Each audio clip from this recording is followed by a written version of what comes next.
Studi Statistika FMIPA UNTAN 2020. Assalamualaikum warahmatullahi wabarakatuh. Perkenalkan, nama saya Wani dari kelompok variansi Prodi Statistika FMIPA UNTAN 2020. Perkenalkan, nama saya Nia Nugrahaini. Saya dari kelompok variansi Prodi Statistika Fakultas MIPA Universitas Tanjung Purong 2020. Saya Nila Wardani dari kelompok variansi program studi statistika Fakultas MIPA UNTAN tahun 2020. Hai, nama saya Fitrinya Melati dari kelompok variansi Prodi Statistika. Sebelum masuk ke video, kita banyak pantun nih. Belajar statistika ada materi variansi.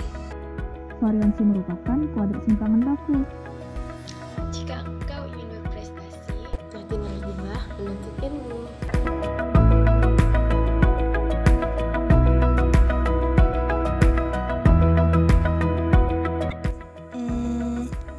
Karena statistika itu menarik dan berdasarkan yang saya baca, di sana kita tidak hanya diajarkan tentang pengolahan data, tapi masih banyak lagi yang lainnya.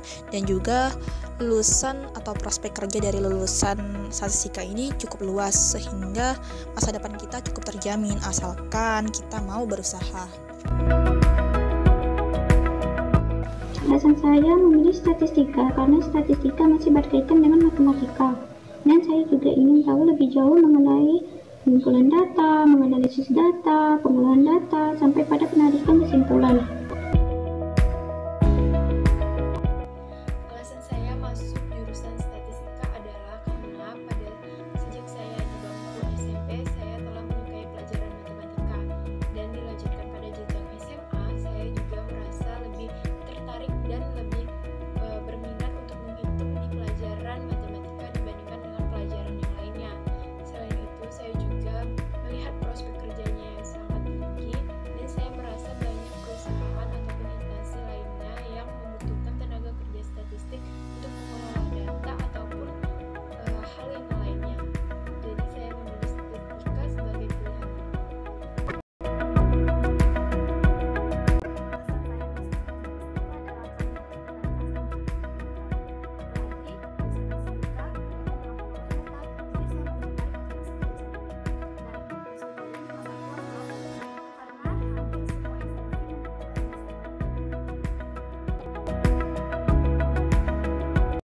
Kenapa saya memilih statistika? Alasan saya adalah karena dari kecil saya suka pada pelajaran matematika.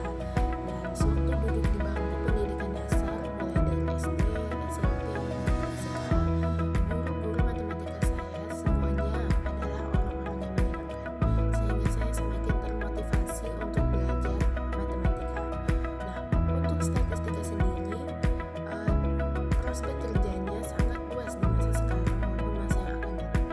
Lulusan statistika dapat menjadi seorang data scientist, data analis, maupun seorang akademisi. Dan berdasarkan yang saya baca, banyak perusahaan maupun instansi pemerintahan yang membutuhkan seseorang yang ahli dalam mengolah suatu data.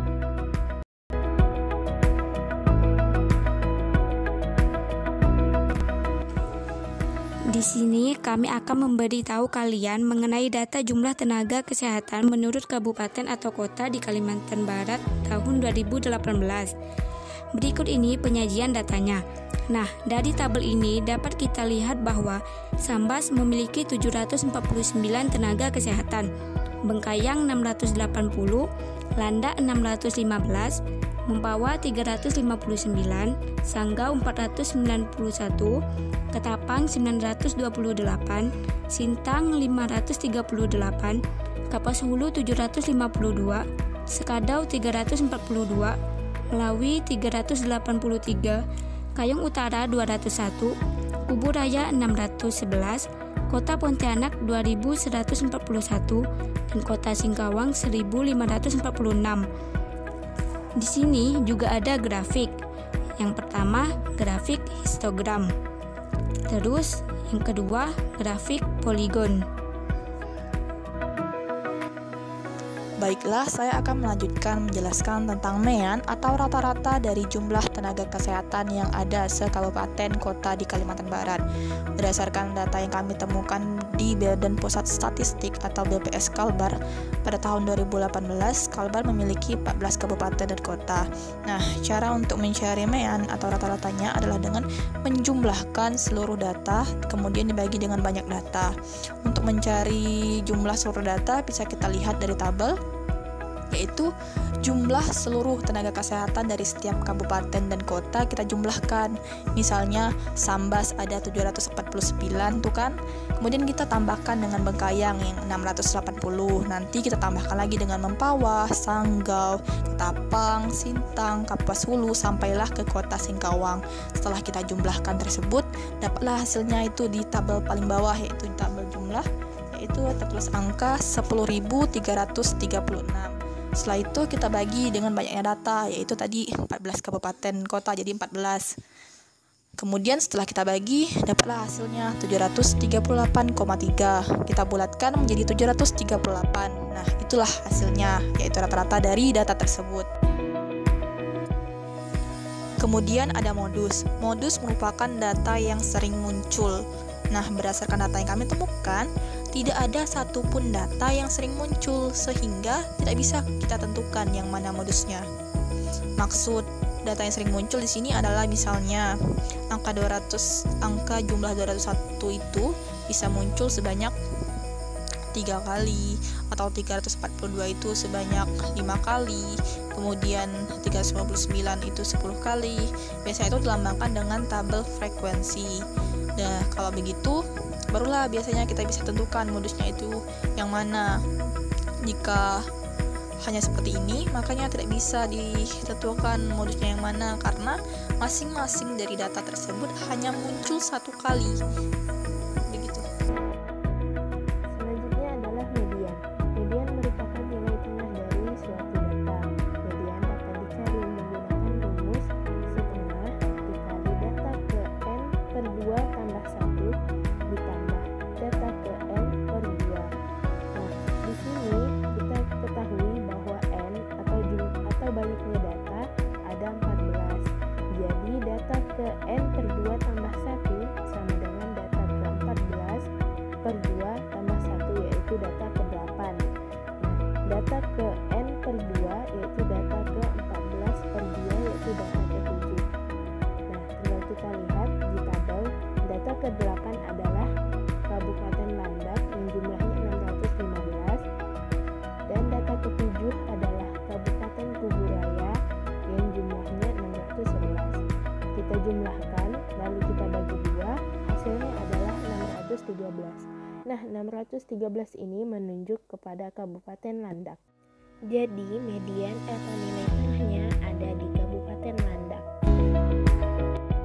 Selanjutnya saya akan menjelaskan yang keempat adalah kuartil. Seperti yang kita ketahui, kuartil adalah nilai-nilai yang membagi data yang telah diurutkan ke dalam 4 bagian yang nilainya sama besar.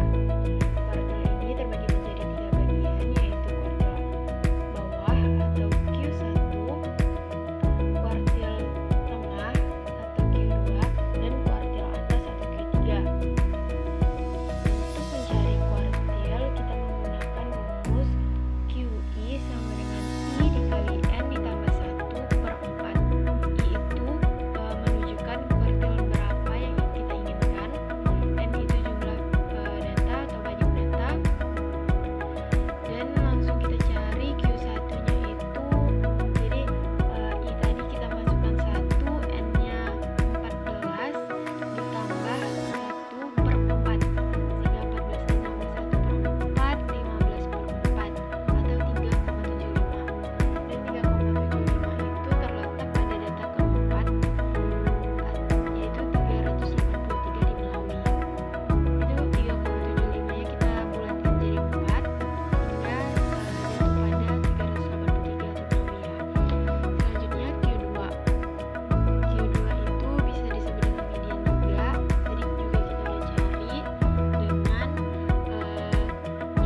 11,25 kita bulatkan menjadi 11.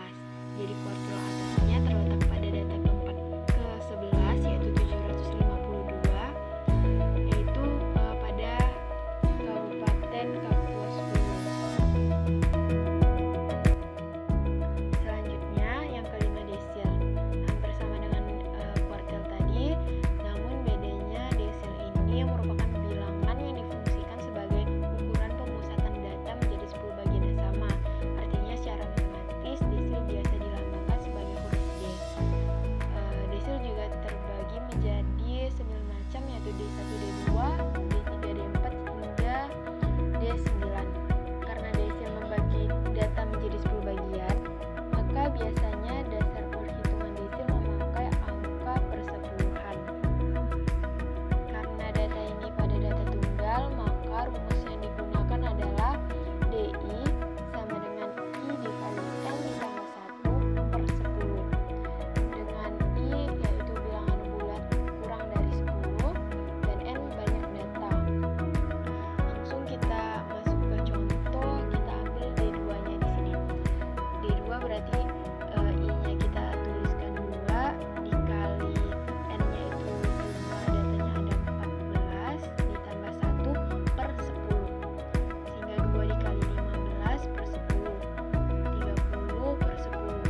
Sehingga desil keduanya itu jatuh pada data ketiga 359, yaitu pada Kabupaten Tasikmalaya. Persentil. Persentil adalah nilai yang membagi data yang sudah diurutkan dari yang terkecil ke yang terbesar menjadi 100 bagian yang sama. Untuk menghitung persentil menggunakan rumus I dalam kurung N plus 1 tutup kurung per 100, di mana I-nya ini tergantung persentil keberapa dikali banyaknya data plus 1 per 100. Setelah dioperasikan, dapatlah hasilnya 6 atau data ke-6. Bisa kita lihat di situ data ke-6 adalah 538, di mana itu adalah jumlah tenaga kesehatan Kota Sintang. Nilai maksimum. Nilai maksimum adalah nilai tertinggi dari suatu data. Nilai maksimum dari data ini adalah 2141, yaitu Kota Pontianak. Sedangkan nilai minimum adalah nilai terendah dari suatu data. Nilai minimum dari data ini adalah 201, yaitu Kabupaten Kayong Utara. Selanjutnya, jangkauan atau range. Jangkauan adalah selisih antara data terbesar dengan data terkecil. Data terbesarnya adalah 2141 dan data terkecilnya adalah 201. Setelah dioperasikan, dapatlah hasilnya 1940. Selanjutnya, ragam atau variansi. Disimbolkan dengan S kuadrat. Ragam atau variansi adalah rata-rata kuadrat jarak suatu data terhadap rataannya. Rumus untuk mendapatkan ragam atau variansi adalah 1 per N, sigma dari N, I sama dengan 1 dari XI dikurang X bar kuadrat, dengan N adalah banyaknya data, XI adalah nilai data ke I, dan X bar adalah nilai rata-rata. Setelah dioperasikan, dapatlah hasilnya 250.584. Selanjutnya, sipangan baku atau standar deviasi. Sipangan baku atau standar deviasi adalah rata-rata jarak penyimpangan titik-titik data diukur dari nilai rata-rata data tersebut. Sipangan baku dapat ditentukan dengan rumus akar sigma dari N I sama dengan 1 dari XI dikurang X bar kuadrat per N min 1. Setelah kita operasikan, dapatlah hasilnya 520. Jadi, dari pembahasan tersebut dapat disimpulkan bahwa jumlah keseluruhan data adalah 10.336. Min atau rata-rata 738, modus tidak ada, median 613, kuartil 1 yaitu 383, kuartil 2 613, kuartil 3 yaitu 752, desil yaitu 359, persentil 538, nilai maksimum 2141, nilai minimum 201, range 1940, variansi atau ragam 250.584, standar deviasi 520. Sekian presentasi dari kami. Mohon maaf apabila ada banyak kesalahan. Nah, berakhirnya presentasi kami menandakan berakhirnya juga video kami. Terima kasih atas perhatiannya. Wassalamualaikum warahmatullahi wabarakatuh.